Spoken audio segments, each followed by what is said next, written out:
প্রেম ভক্তি ধর্মের এক শক্তিধর নায়ক রূপে শ্রী গৌরাঙ্গ সবেমাত্র নবদ্বীপে আবির্ভূত হয়েছেন।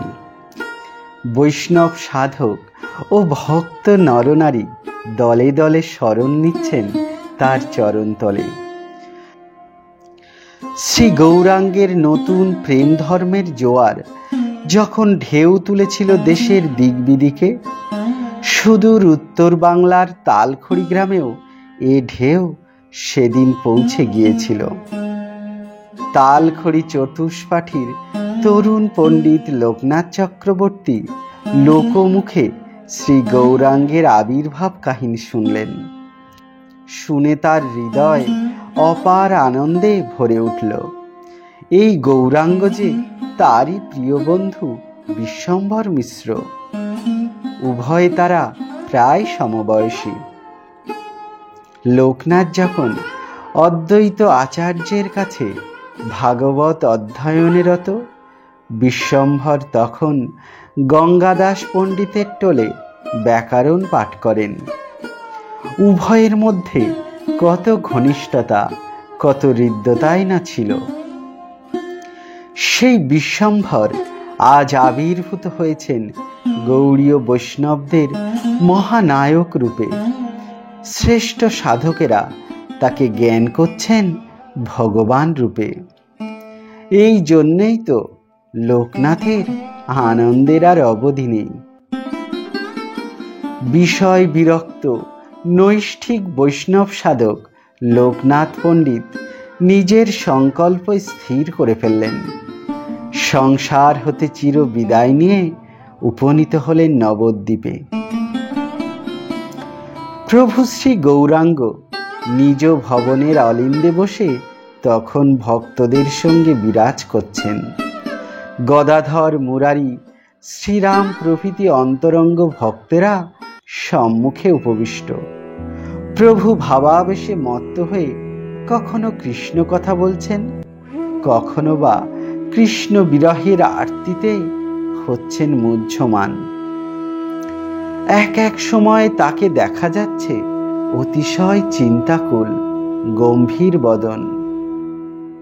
সন্ন্যাস নেবার সংকল্প প্রভু ইতিমধ্যে স্থির করে ফেলেছেন। অন্তরঙ্গ কয়েকজন ভক্তকে বুঝিয়েছেন, কৃষ্ণের বিরহে উন্মত্ত হয়ে তিনি নিজে সংসার ত্যাগ না করলে কৃষ্ণের জন্য লোকে ব্যাকুল হবে কেন?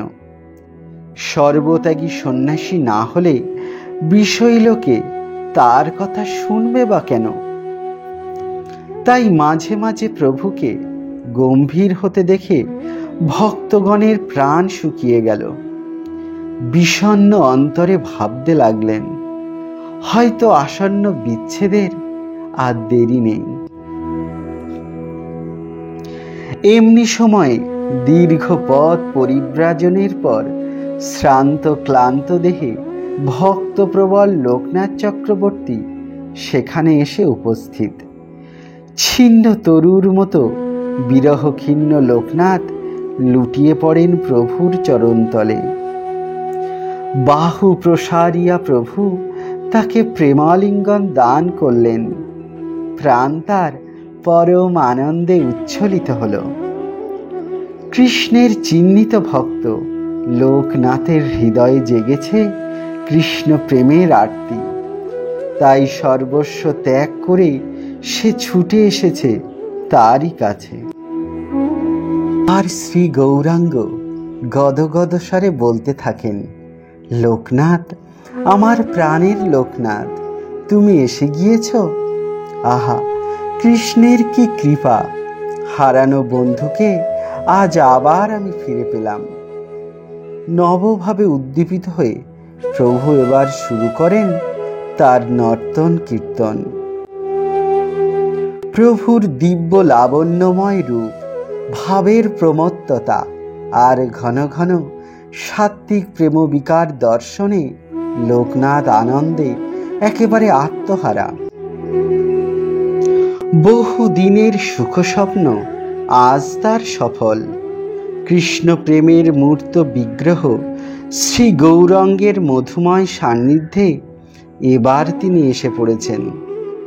তার দিব্য প্রেমে হয়েছেন ভরপুর। লোকনাথের নয়ন, মন, প্রাণ আজ তাই সার্থক হয়ে উঠেছে।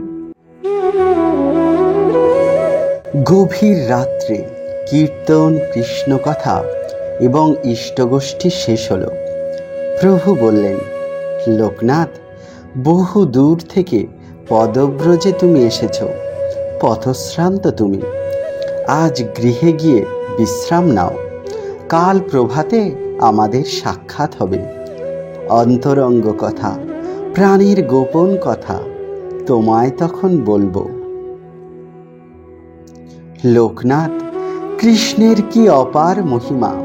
তোমার মতো বন্ধুর সঙ্গে আবার আমার মিলন ঘটিয়ে দিয়েছেন। কৃষ্ণের কাজে তোমায় দিয়ে আমার বড় প্রয়োজন। কাল তোমায় সব খুলে বলবো। প্রভুর এই স্নেহপূর্ণ বাণী শোনার পর ঘরে গিয়ে লোকনাথ সারা রাত আর ঘুমাতে পারেননি। অনির্বচনীয় আনন্দে চিত্ত তার উদ্বেল হয়ে উঠেছে। প্রভুর স্নেহপূর্ণ কথা কয়টির অনুরণন চলছে তার অন্তর জুড়ে। রাত্রি প্রভাত হতেই লোকনাথ শ্রী গৌরাঙ্গের কাছে গিয়ে উপস্থিত হন। চরণ বন্দনা করে উঠে দাঁড়ান। প্রভু তাকে জড়িয়ে ধরেন সস্নেহ আলিঙ্গনে। প্রসন্ন কণ্ঠে বলেন, লোকনাথ, তুমি মহাভাগ্যবান। কৃষ্ণের কর্মে অবিলম্বে তোমায় নিযুক্ত হতে হবে।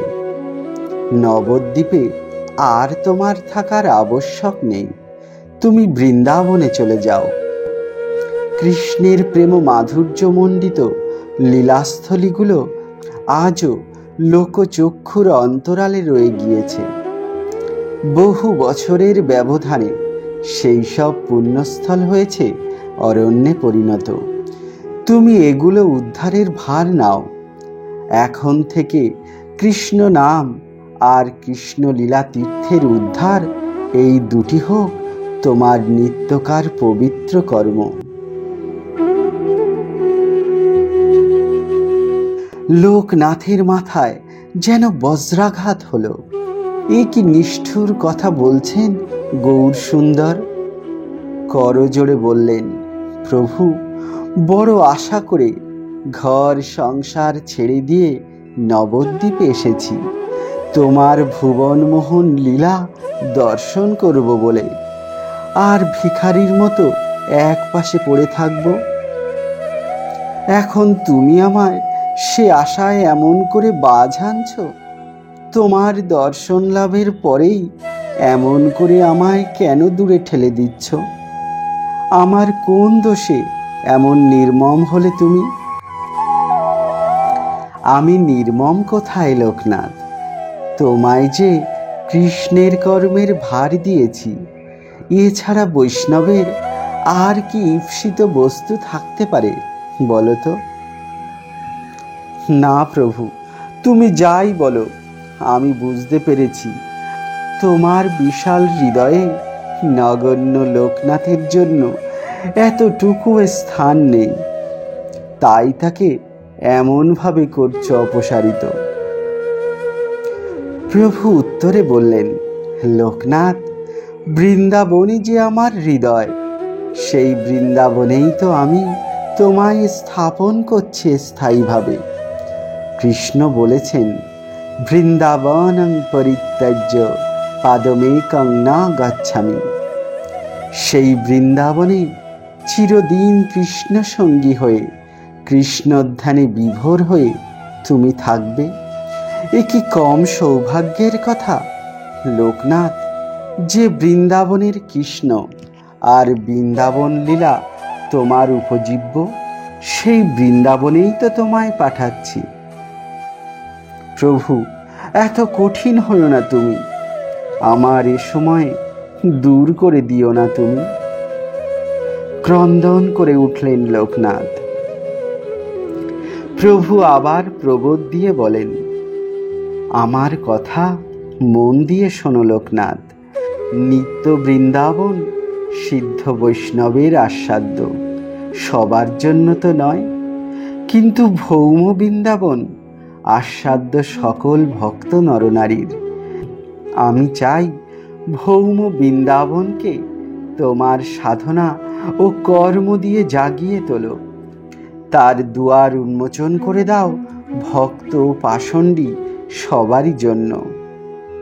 ভেবো না লোকনাথ, বৃন্দাবনে আমিও যাব, আর যাবে আমার প্রাণাধিক ভক্তগণেরা।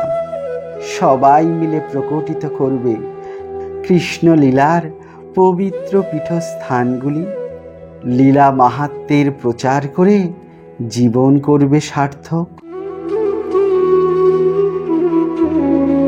প্রভুর দর্শন ও কৃপালাভের পরই এই বিচ্ছেদ বিরহের চিন্তা অসহনীয়।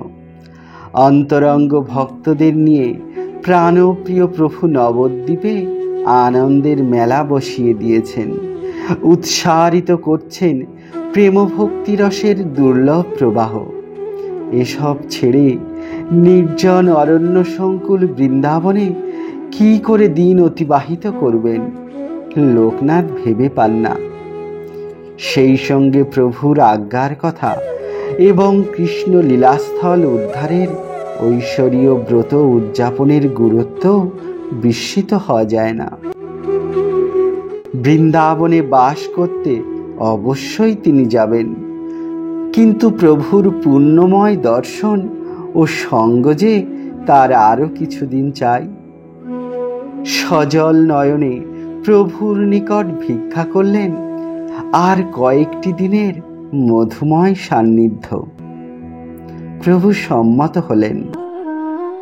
5 দিন নবদ্বীপের প্রেমলীলা প্রাণ ভরে দর্শন করলেন লোকনাথ। তারপর রওনা দিলেন বৃন্দাবন ধামের উদ্দেশ্যে। এই জীবনে প্রভুর সঙ্গে আর সাক্ষাৎ হয়নি কখনো, তাই প্রভুর আদিষ্ট ঐশী কর্মের উদযাপন এবং প্রভুর নির্দেশিত পন্থায় কৃষ্ণ ভজন হয়েছিল তার দীর্ঘ জীবনের উপজীব্য। লোকনাথের বৃন্দাবন যাত্রার কথাবার্তা যখন চলছে, গদাধর পণ্ডিতের নবীন শিষ্য ভূগর্ভ তখন কাছেই ছিলেন দণ্ডায়মান।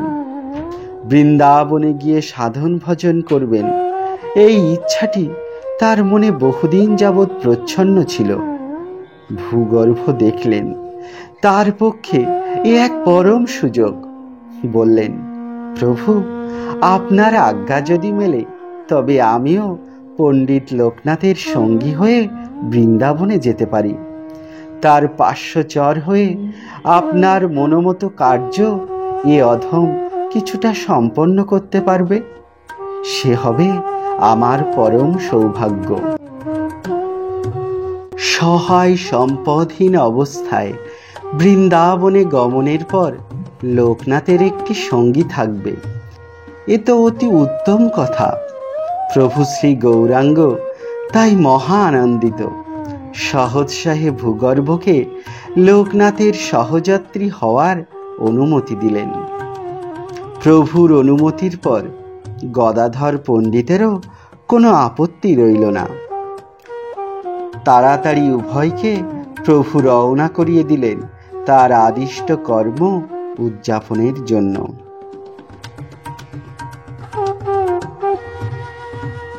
ঐশ্বরীয় কর্ম প্রভু অপূর্ব দূরদর্শিতার সহিত সম্পন্ন করতেন এবং ওই কর্মসূচির প্রতিটি ধাপের প্রতি সতত নিবদ্ধ থাকত তার তীক্ষ্ণ সজাগ দৃষ্টি। ঠিক তেমনি ভক্ত লোকনাথকে সুদূর বৃন্দাবনে পাঠানোর সিদ্ধান্তের পিছনেও ছিল সেই দূরদর্শিতা এবং অন্তর্দৃষ্টি। বৃন্দাবনের কৃষ্ণ লীলাস্থলীর পুনরুদ্ধার কর্মে গোস্বামী লোকনাথ ছিলেন প্রথম পথিকৃৎ। তার অক্লান্ত চেষ্টায় দুর্গম অরণ্যে শুরু হয়েছিল সহস্র ভক্তের সমাগম। উত্তরকালে রূপ সনাতন ও ও শ্রীজীব প্রভৃতি প্রতিভাধর গোস্বামীরা প্রেমধর্মের প্রাণকেন্দ্র বৃন্দাবনে গৌড়ীয় ধর্ম সংস্কৃতির যে বিরাট সৌধ গড়ে তুলেছিলেন, লোকনাথই প্রস্তুত করেছিলেন তার ভিত্তিভূমি। কঠোর বৈরাগ্য, কিচ্ছুময় তপস্যা এবং বিগ্রহ সেবার অনন্য নিষ্ঠা নিয়ে কাঙাল বৈষ্ণব সাধকের যে জ্বলন্ত মূর্তি নিজ জীবনে তিনি দেখিয়ে যান, দীর্ঘদিন তা গৌড়ীয় বৈষ্ণব সমাজে ও সাধক কুলের কাছে ছিল স্মরণীয়। আরও একটি বিশিষ্ট অবদান ছিল লোকনাথ গোস্বামীর। উত্তরকালের গৌড়ীয় ধর্মের অন্যতম প্রাণপুরুষ নরোত্তমের তিনি ছিলেন দীক্ষাগুরু। সদা আত্মগোপনশীল মহাবৈরাগী লোকনাথকে তিতিক্ষাপরায়ণ সাধক নরোত্তম যেভাবে তার দীক্ষাগুরু রূপে লোকলোচনের সম্মুখে আনায়ন করেন, আজও গৌড়ীয় বৈষ্ণব সমাজে তার স্মৃতি অম্লান হয়ে রয়েছে।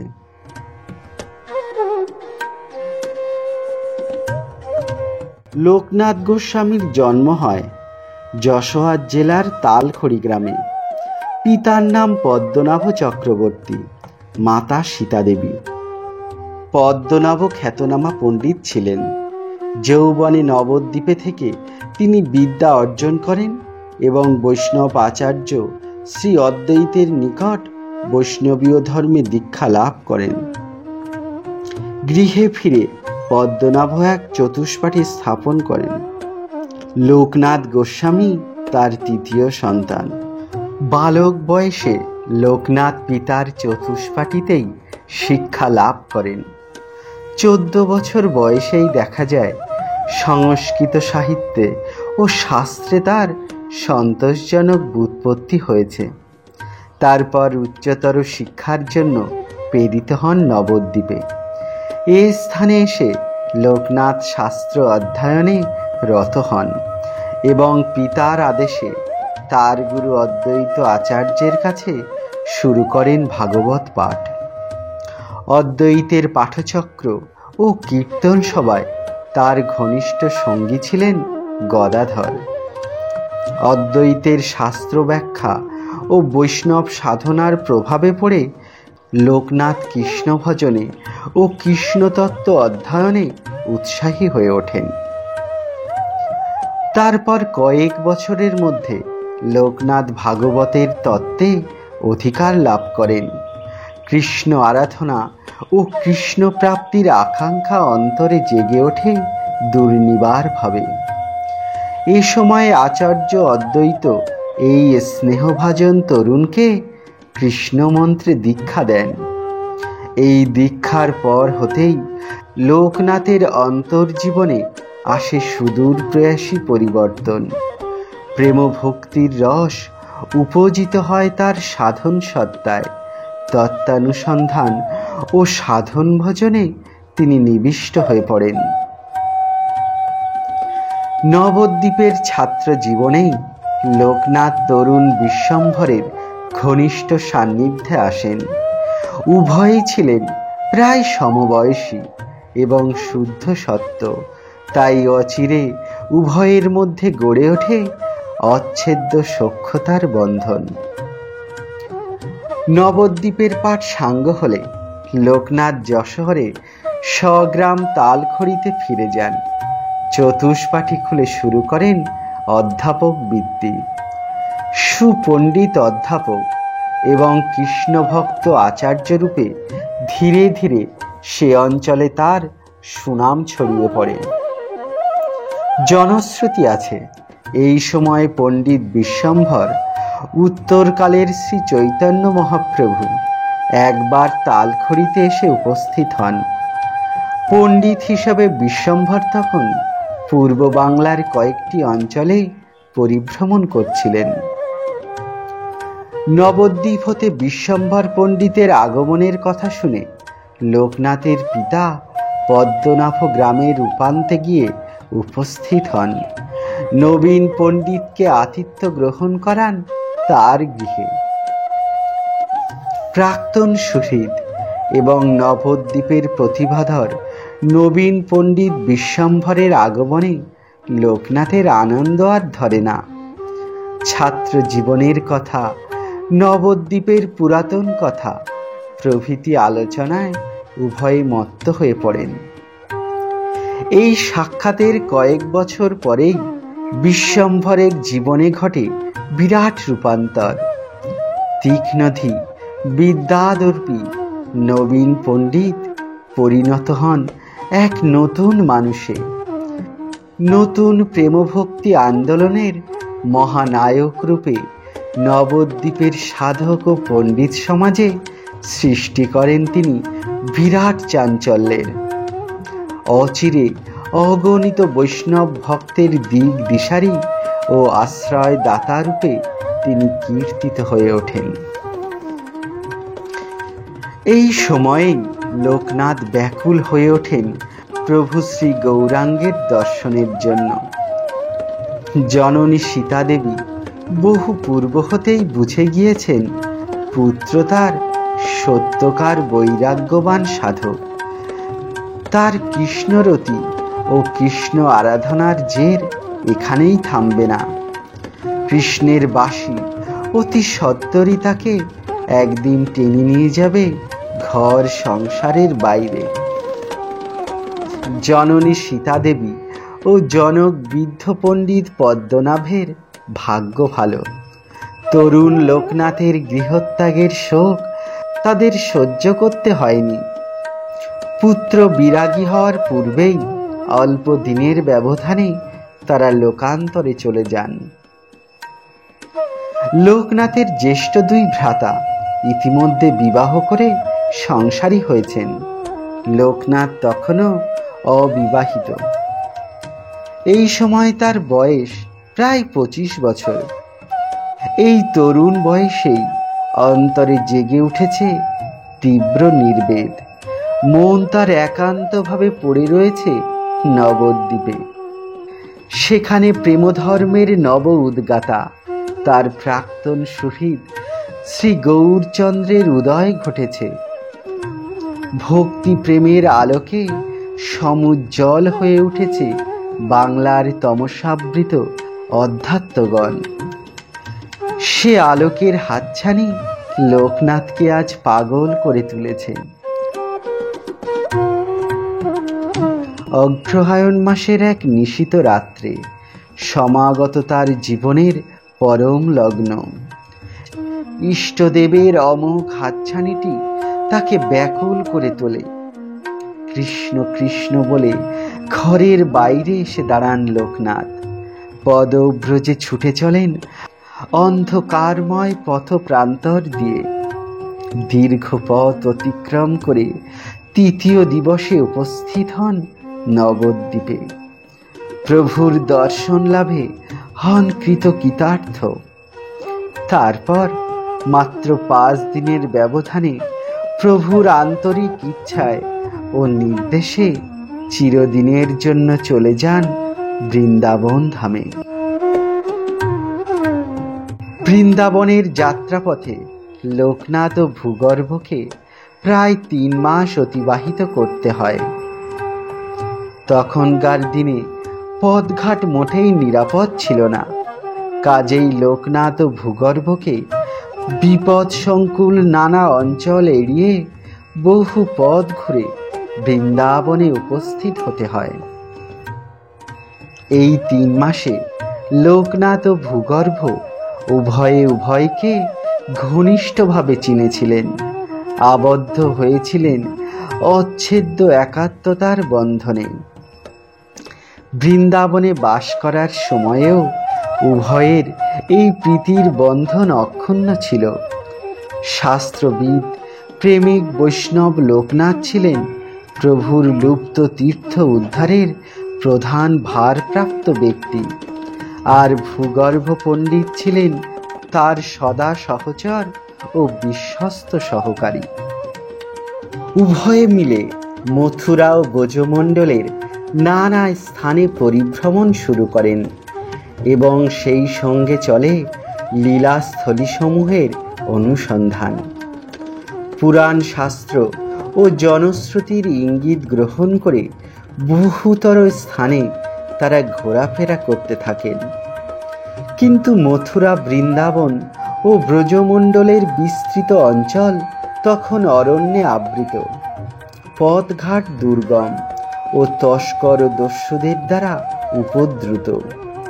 নিঃসহায় বৈরাগীদ্বয় কি করে এই কার্য সম্পন্ন করবেন ভেবে পান না।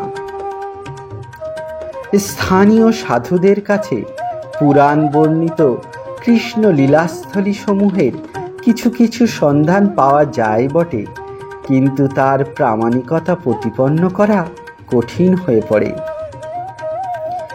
এই সব অসুবিধা সত্ত্বেও লোকনাথ ও ভূগর্ভ বিপুল নিষ্ঠা ও অধ্যবসায় নিয়ে প্রভুর আদিষ্ট কর্ম সম্পন্ন করতে থাকেন।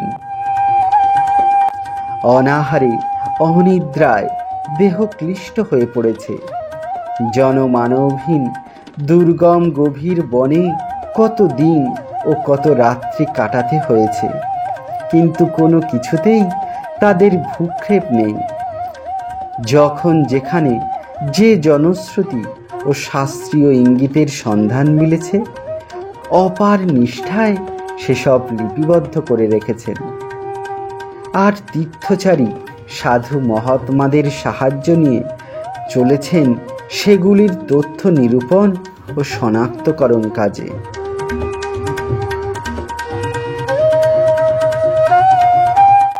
বৃন্দাবনে পৌঁছানোর প্রায় 2 মাস পরে লোকনাথ সংবাদ পেলেন প্রভু শ্রী গৌরাঙ্গ সুন্দর ভক্তজনের কাঁদিয়ে সন্ন্যাস গ্রহণ করেছেন, নতুন নাম নিয়েছেন শ্রী চৈতন্য। পুরীতে কিছুদিন অবস্থান করার পর প্রভু বহির্গত হয়েছেন দাক্ষিণাত্যের তীর্থভ্রমণে। প্রভুর ত্যাগ বৈরাগ্যময় সন্ন্যাস মূর্তি দর্শনের জন্য লোকনাথ ও ভূগর্ভ ব্যাকুল হয়ে উঠলেন। বৃন্দাবনের কাজ কিছুদিনের জন্য স্থগিত রেখে উভয়ে রওনা হলেন দক্ষিণ ভারতের উদ্দেশ্যে। কিন্তু প্রভু শ্রীচৈতন্য সদাই রয়েছেন ভ্রাম্যমাণ। তন্ন তন্ন করে দক্ষিণের বহু তীর্থ ও সাধন পীঠে লোকনাথ ও ভূগর্ভ তাকে অনুসন্ধান করতে লাগলেন, কিন্তু দর্শন মিলল না।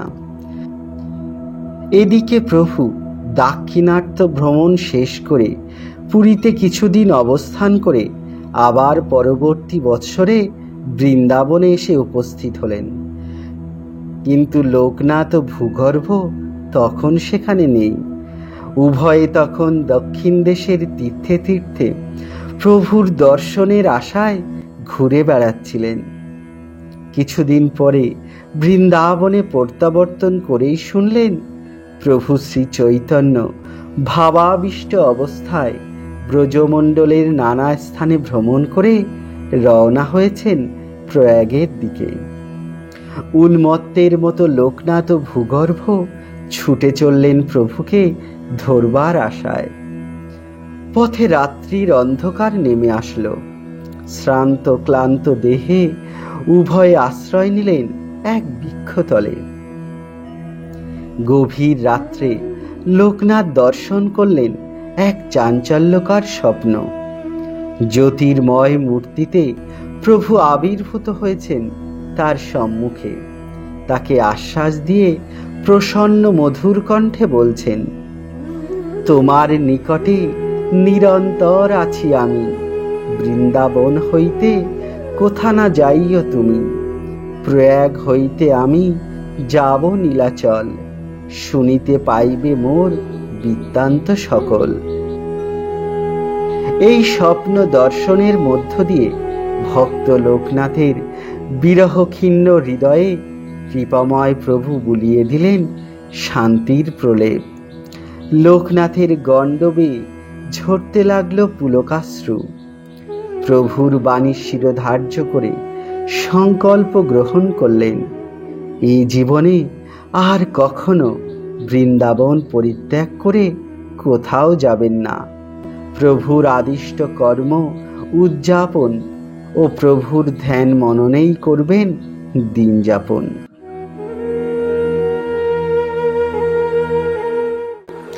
শ্রী বিগ্রহ সেবার একটা তীব্র আকাঙ্ক্ষা বেশ কিছুদিন যাবৎ জাগ্রত হয়েছে লোকনাথের অন্তরে। সেদিন প্রয়াগের পথ হতে ফিরবার কালে ব্রজমণ্ডলের কিশোরী কুণ্ডে এসে পৌঁছেছেন। পবিত্র কুণ্ডে স্নান করার সময় লোকনাথ তার ইষ্টদেবের কৃপায় লাভ করলেন এক পরম সুন্দর বিগ্রহ, শ্রী রাধা বিনোদ।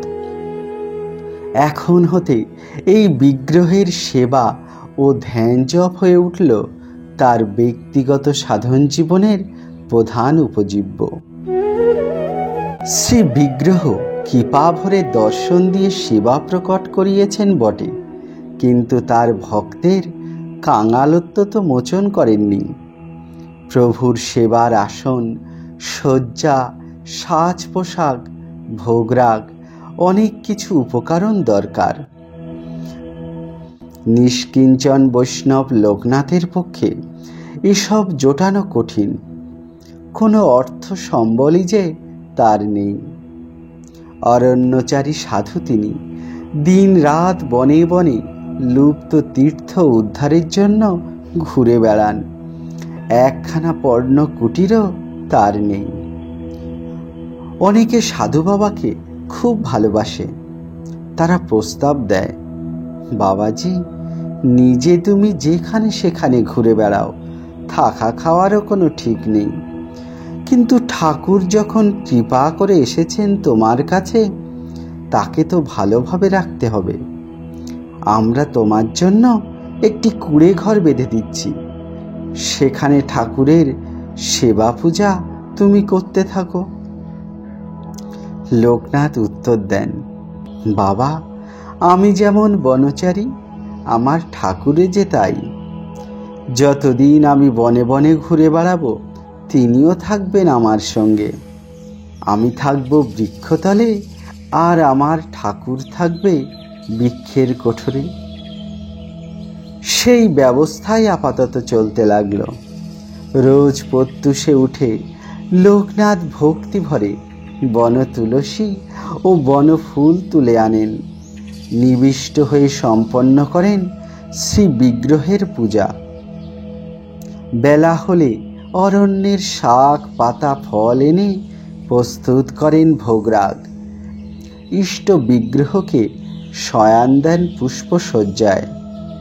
ঘুম পাড়ান তাকে বৃক্ষ পল্লবের বাতাস দিয়ে। নিত্যকার সেবা পূজা ও জপ ধ্যান শেষ হলে সহচর ভূগর্ভকে নিয়ে সারা দিনের মতো বার হয়ে পড়েন লুপ্ত, অবজ্ঞাত ও প্রচ্ছন্ন লীলাস্থলীর সন্ধানে। কিন্তু এক এক দিন এই অনুসন্ধান কর্মে দূর দূরান্তে চলে যেতে হয়। বিগ্রহ সেবায় উপস্থিত হয় নানা অন্তরায়। অবশেষে তিনি গ্রহণ করেন এক নতুনতর ব্যবস্থা। শনের গোছা পাকিয়ে এক ঝোলা তৈরি করেন, তারই মধ্যে স্থাপিত করেন শ্রী বিগ্রহকে। তারপর সেটি কণ্ঠে ঝুলিয়ে ঘুরে বেড়ান নিত্যকার কর্মে। লোকনাথের পবিত্র চরিত্র, সেবানিষ্ঠা, বৈষ্ণবীয় দৈন্য ও প্রেমাবেশ দেখে বনবাসীরা ক্রমে তার প্রতি আকৃষ্ট হয়ে পড়েন। ধীরে ধীরে দূর জনপদ হতে দুই একটি করে ভক্ত তার নিকটে আসতে থাকে। বিগ্রহের সেবা পূজার জন্য তাদের কেউ কেউ অনেক সময় ফল মূল ইত্যাদি কিনে আনত। লোকনাথ সানন্দে প্রভুর ভোগ লাগাতেন, তারপর ওইসব বিতরণ করে দিতেন ভক্ত ও বনবাসী দরিদ্র ব্যক্তিগণের মধ্যে। সেবা পূজার কোনো উপাচার বা ভেট তিনি একদিনের তরেও সঞ্চয় করতেন না। প্রাপ্তি মাত্রই তা বিতরিত হয়ে যেত। এই বৈরাগ্যময় তপস্যা ও কর্মনিষ্ঠার ফল ক্রমে ফলতে আরম্ভ করে। একের পর এক কতকগুলো লুপ্ত তীর্থ ও বিস্মৃত তীর্থের উদ্ধার সাধন করেন লোকনাথ গোস্বামী। সারা ব্রজমণ্ডলে এবার সাড়া পড়ে যায়। পুরী ধাম হতে শক্তি সঞ্চারিত করে প্রভু শ্রী চৈতন্য রূপ ও সনাতনকে ব্রজমণ্ডলে পাঠিয়ে দিয়েছেন। এই দুই গোস্বামী অশেষ শাস্ত্রবিদ, পরিচালন দক্ষতা এবং অভিজ্ঞতাও তাদের যথেষ্ট। এদের আগমনের পর লোকনাথ গোস্বামীর কর্মভার অনেকটা কমে গেল। আগেকার মতো বন বনান্তরে ছোটাছুটি করার প্রয়োজনীয়তা আর তেমন রইল না।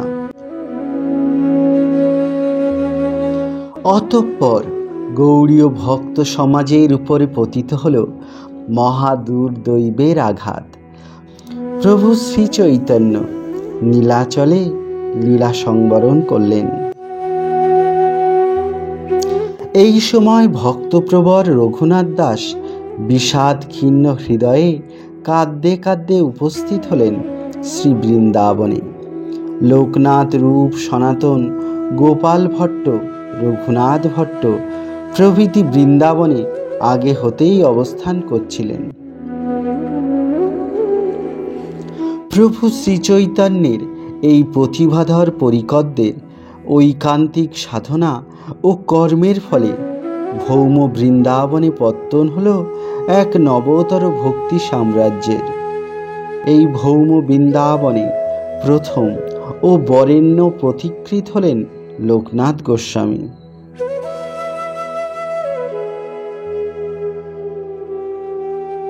এই গোস্বামীদের মধ্যে লোকনাথ ছিলেন সকলের চাইতে বয়োবৃদ্ধ, ত্যাগ তিতিক্ষা, ভজন নিষ্ঠা ও ভজন সিদ্ধির দিক দিয়ে বরেণ্য। কিছুদিনের মধ্যে আশার রশ্মি দেখা গেল।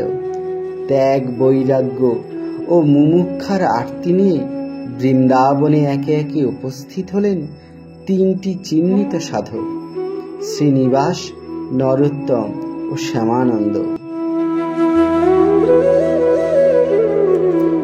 শ্রীজীব গোস্বামীর কৃপা ও স্নেহ তিনি লাভ করেছেন। এবার নরোত্তমের চাই গোস্বামী লোকনাথের কৃপা দীক্ষা। এই দীক্ষা লাভ করতে পারলে তবেই জীবন তার কৃতার্থ হতে পারে। প্রত্যক্ষ পরোক্ষভাবে নরোত্তম বহু চেষ্টাই করেছেন, কিন্তু এ যাবৎ কোনো ফলদায় হয়নি।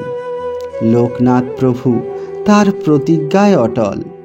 এদিকে ভক্ত নরোত্তমও পণ করেছেন শিষ্যত্ব নিতে হলে নেবেন একমাত্র তার কাছেই। নরোত্তম স্থির করলেন দীক্ষা সম্পর্কে এবার শেষ চেষ্টায় ব্রতী হবেন। লোকনাথ গোস্বামীর কুঞ্জ ছিল বৃন্দাবনের এক প্রান্তে, এক নিভৃত অরণ্যে। এই কুঞ্জের অনতি দূরে নরোত্তম কঠোর ভজন সাধনের জন্য এক ঝুপড়ি বাঁধলেন।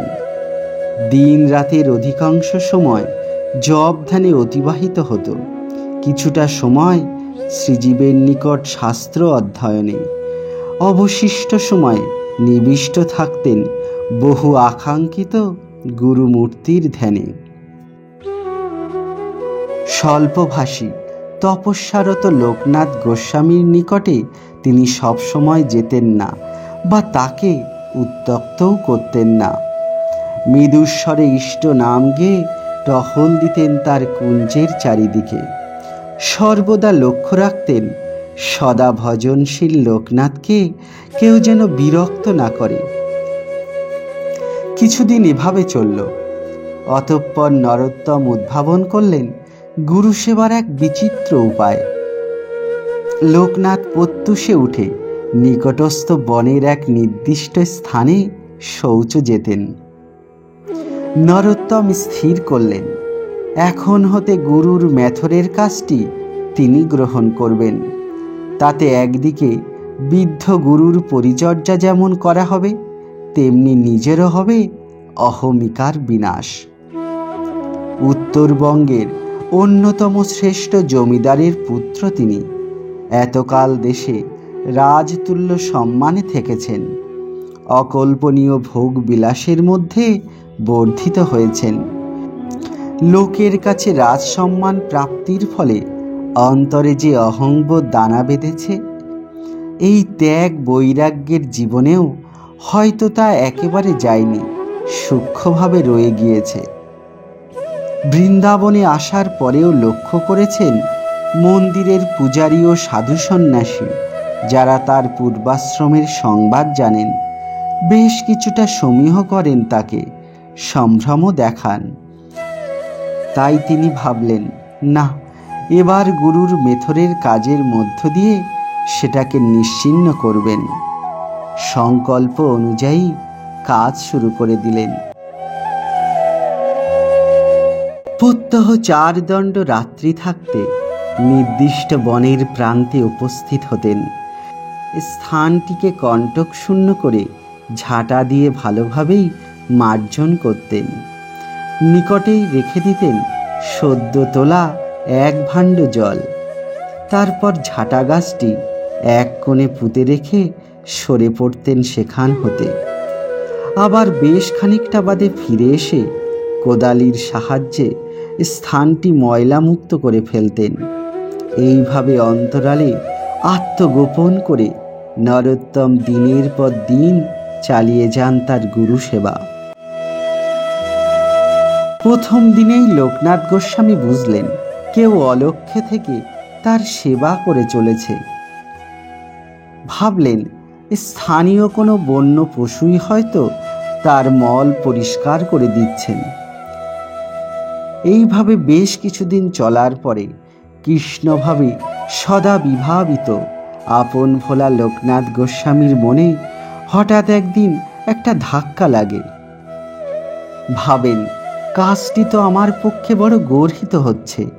কোনো ভক্ত হয়তো সাধু সেবার জন্য এই মেথরের কাজ অবলীলায় করে যাচ্ছে, কিন্তু আমি নিজে সর্বস্ব ছেড়ে বৈরাগ্য অবলম্বন করেছি, কৃষ্ণ ভজনে মত্ত রয়েছি। সেই আমি কেন এই সেবা গ্রহণ করব? কেনই বা নিজেকে এভাবে পাপে জড়াবো? না না, এ তো হতে পারে না। আজই নিশ্চয়ই এর প্রতিবিধান করতে হবে। রাত্রি শেষ হওয়ার 5-6 দণ্ড বাকি। সেই সময় লোকনাথ বনের ওই নির্দিষ্ট স্থানটির কাছে গিয়ে এক বৃক্ষের আড়ালে গোপনে দাঁড়িয়ে রইলেন। কিছুক্ষণ পরেই অদূরে দেখা গেল এক মনুষ্য মূর্তি। সারা বন তখনও অন্ধকারাচ্ছন্ন। লোকটি যে কে তা তিনি ভালো করে বুঝতে পারছেন না। ধীরে ধীরে লোকনাথ গোস্বামী তার নিকটবর্তী হলেন এবং বললেন, কে তুমি ওখানে? কি করছো বলো? ভয় নেই তোমার, এসো, আমার কাছে এসো। লোকটির দিক থেকে কোনোই সাড়া শব্দ নেই। নীরবে ধীর পদে সে নিকটে এসে উপস্থিত হয়। তারপর অকস্মাৎ লুটিয়ে পড়ে লোকনাথের চরণ তলে। অন্ধকারের ঘোর তখনও কাটেনি, তাই ভূলুণ্ঠিত ব্যক্তিটি উঠে দাঁড়ানোর পরও লোকনাথ তাকে চিনতে পারেননি। আবার সহজ কণ্ঠে প্রশ্ন করেন, কে তুমি বাবা? নতশিরে লোকটি উত্তর দেয়, আমি নরোত্তম। তুমিই তাহলে রোজ এই কাজ করছো?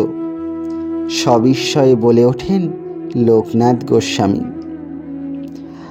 আজ্ঞে হ্যাঁ প্রভু, আপনার কোনো বিঘ্ন না জন্মিয়ে যদি কিছু সেবা করতে পারি, সেজন্য এই কাজটুকু করছি। রাজতুল্য জমিদারের পুত্র হয়ে এই মেথরের কাজ তুমি করছো বাবা? না না নরোত্তম, এ তো ঠিক নয়, এ তো আমি চলতে দিতে পারিনি। ব্যাকুল স্বরে বলে ওঠেন লোকনাথ। প্রভু, আমি কাঙাল, আশ্রয়হীন, অতি অভাজন। আপনার চরণে আত্মসমর্পণ করে আছি। আপনি ছাড়া আমার আর গতি নেই। অন্তত এটুকু সেবা আমার করতে দিন, আকুতি জানান নরোত্তম। হুঁ বলে লোকনাথ গোস্বামী গম্ভীর হলেন, নিষ্পলক নেত্রে তাকিয়ে রইলেন করুণাপ্রার্থী তরুণ ভক্তের দিকে। নরোত্তম এবার হৃদয়ে কিছুটা বল পেয়েছেন, জোর হাতে বলতে লাগলেন, প্রভু, রাজ সংসারে আমি জন্মেছি, কিন্তু সে সংসার সুখ আমায় কোনোদিনই তৃপ্তি দিতে পারেনি। কৃষ্ণ কৃপার লোভ, মহাপ্রভুর কৃপার লোভ আমার হাতছানি দিয়ে বাইরে টেনে এনেছে। আমি বৃন্দাবন ধামে এসেও ভজনের প্রকৃত পথ খুঁজে পাচ্ছি না। পাষাণে বারবার মাথা কুটে মরছি। গুরু কৃপা না হলে তো মহাপ্রভুর কৃপা, ইষ্টের কৃপা মিলবে না। আপনার চরণেই নিজেকে উৎসর্গ করে আমি অপেক্ষা করে আছি। আপনি যদি নির্দয় হন, এ ছাড় দেহ তবে বৃন্দাবনের রজেই দেব বিসর্জন। গোস্বামী লোকনাথের অন্তর বিগলিত হয়েছে, নয়নে ঝরছে করুণাদ্র। মৃদুস্বরে আপন মনে বললেন, নরোত্তম, আমি বুঝেছি তুমি মহাপ্রভুর আপনজন, তার কৃপার অধিকারী, তার পবিত্র কর্মের চিহ্নিত পুরুষ তুমি। কিন্তু বৎস, নিজের প্রতিজ্ঞা আমি নিজে কি করে ভাঙি? এ কঠিন পরীক্ষায় কৃষ্ণ আমায় কেন ফেললেন? লোকনাথের চরণে সাষ্টাঙ্গ প্রণাম নিবেদন করলেন নরোত্তম। তারপর একটি গভীর দীর্ঘ শ্বাস ফেলে নত শিরে ধীর পদে সেখান হতে চলে গেলেন। পরের দিনই কিন্তু দেখা গেল নরোত্তমের অমানুষী আরতির ফল ফলেছে। নিত্যকার কুঞ্জ পরিক্রমা সমর্পণ করে তিনি নিজের ভজন কুঠিরে ফিরছেন। এমন সময় লোকনাথ তাকে নিকটে আহ্বান করলেন। গোস্বামী প্রভুর চোখে মুখে প্রসন্নতার আভা। নরোত্তম নতুন আশায় বুক বাঁধলেন, অনুভব করলেন হিমালয়ের হিমবাহ ধীরে ধীরে গলতে শুরু করেছেন। শতধারে এবার তা ঝরে পড়বে প্রাণদায়িনী ঝর্ণা রূপে। অতঃপর লোকনাথ নরোত্তমকে একদিন তার ভজন কুঞ্জে ডেকে আনেন। বলেন, বৎস, কয়েকটা শপথ তোমায় নিতে হবে আমার কাছে। আজ হতে ভোগ বিলাসের কোনো সম্পর্ক রাখবে না, এমনকি চিন্তায়ও তার স্থান দেবে না। আর আজীবন থাকতে হবে তোমার ব্রহ্মচারী হয়ে। বৈরাগ্য সাধনার সকল কঠোর পথই যে নরোত্তম একান্তভাবে অনুসরণ করে চলেছেন, কাজেই এ শপথ উচ্চারণে তাই এক মুহূর্ত তার বিলম্ব হল না। লোকনাথ করুণা ভরা কণ্ঠে বললেন, বৎস, তুমি নরোত্তমই বটে। তোমার মতো যোগ্য শিষ্যকে উপলক্ষ করেই কৃষ্ণ আমার প্রতিজ্ঞা ভঙ্গ করালেন। আমি তোমায় দীক্ষা দেব।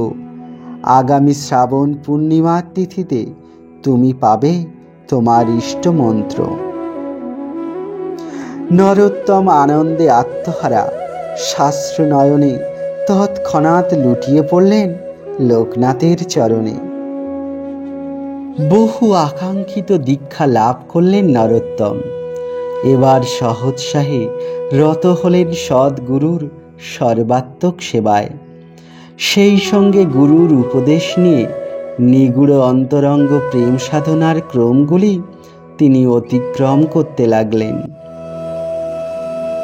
নরোত্তম বিশ্বাস করতেন, গুরুর অর্জিত সাধনা ও সিদ্ধির উত্তরাধিকারী হতে চাইলে গুরু সেবা পরিচর্যার মাধ্যমে গুরুর সহিত একাত্মতা গড়ে তুলতে হবে। আত্মিক সাধনার এই মূল সূত্রটি ধরে আপ্রাণ চেষ্টায় এখন হতে তিনি অগ্রসর হতে থাকেন। নরোত্তমের এই গুরু সেবা ও গুরু পরিচর্যার কাহিনী ধীরে ধীরে সারা ব্রজমণ্ডলের গল্প কাহিনীর বস্তু হয়ে ওঠে। শিষ্য নরোত্তম এক বিরাট শুদ্ধ সত্য আধার, আর গুরু লোকনাথ গোস্বামীও ব্রজ রসের সিদ্ধ মহাত্মা। তদুপরি দিব্য করুণাধারার বিরাট উৎস তিনি।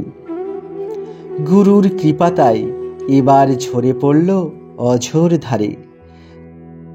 যে নিগুড় ব্রজ রস সাধনার পদ্ধতি নিজে অনুসরণ করে লোকনাথ সিদ্ধ হয়েছিলেন, সযত্নে যথাযথভাবে তাই শিখিয়ে দিলেন তার একমাত্র শিষ্যকে। নরোত্তম আর নর রইলেন না, তপস্যার বলে আর গুরুর কৃপা বলে হয়ে উঠলেন দেবমানব।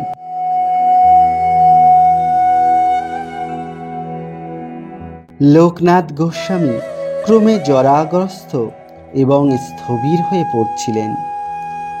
পূজা অর্চনার সকল রীতি রক্ষা করতে পারেন না, নাম জপ সংখ্যাও প্রত্যহ পূর্ণ হয় না। নরোত্তম যে এত সেবা করতেন, তবুও তিনি পরবশ হলেন না। নরোত্তমের যখন গৃহে ফিরবার ব্যবস্থা হলো, তখন তিনি তাকে অম্লান বদনে অনুমতি দিলেন, অথচ দ্বিতীয় শিষ্য গ্রহণ করলেন না।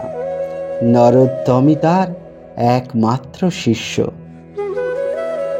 লোকনাথ গোস্বামীর আরেকটি বিশেষত্ব ছিল, তিনি নিজের কথা কাউকেও কিছু বলতেন না। কোনো প্রকারে কেউ তার কোনো গুণগাথা গায়, তাও তিনি পছন্দ করতেন না। তিনি নিজে কোনো শাস্ত্র গ্রন্থ লেখেননি, অথচ রূপ সনাতন ও গোপাল ভট্ট প্রভৃতি গোস্বামীগণের সাধন তত্ত্বের অনেক সারাংশ তার নিকট হতেই গৃহীত। কৃষ্ণদাস কবিরাজ যখন বৃন্দাবনের সকল ভক্তগণের উপদেশ ও আনুকূল্যে তার বিখ্যাত গ্রন্থ শ্রী চৈতন্য চরিতামৃত রচনা করছিলেন, তখন লোকনাথও তাকে অনেক সাহায্য করেন, কিন্তু গ্রন্থ মধ্যে তার নিজের কোনো প্রসঙ্গ উল্লেখ করতে তিনি বারংবার নিষেধ করেছিলেন। সেই জন্য সেই বিরাট গ্রন্থে সে যুগের বহু কথা, বহু ঘটনা চোখের জলের কালিতে লিখিত হয়েছিল, তার মধ্যে লোকনাথের কোনো কথা নেই। এমনকি লোকনাথ গোস্বামীর জীবদ্দশায় কোনো লেখক তার কোনো কথা কোনো গ্রন্থে লিপিবদ্ধ করতে সাহস করেননি। সেই জন্য লোকনাথ গোস্বামীর চরিত্রের অনেক অজানা কথা, অনেক অজানা ঘটনা পরবর্তীতে মনুষ্য সমাজে প্রচারিত হওয়ার আর অবসর পায়নি। সত্যি লোকনাথের মতো নিস্পৃহ সর্বত্যাগী মহাপুরুষ অতি বিরল। অতঃপর নরোত্তম ঠাকুরের গৌড়বঙ্গে শুভ যাত্রার পর তপস্বিদ্ধ মহাপুরুষ লোকনাথ গোস্বামী আর খুব বেশি দিন জীবিত থাকেননি। প্রায় 100 বছর বয়সে আনুমানিক 1588 খ্রিস্টাব্দে নির্ধারিত চিরবিদায়ের ক্ষণটি চলে আসে। ইষ্টদেব শ্রী রাধা বিনোদের বিজয় মূর্তির দিকে সজল নয়ন দুটি নিবদ্ধ রেখে নরলীলায় ছেদ টেনে দেন চিরতরে। বৃন্দাবনের নব উজ্জীবনের জন্য যে প্রথম আলোকবর্তিকাটি প্রভু শ্রীকৃষ্ণ চৈতন্য স্বহস্তে জ্বালিয়ে দিয়েছিলেন, সেদিন তা নির্বাপিত হয়ে যায়। জয় নিতাই।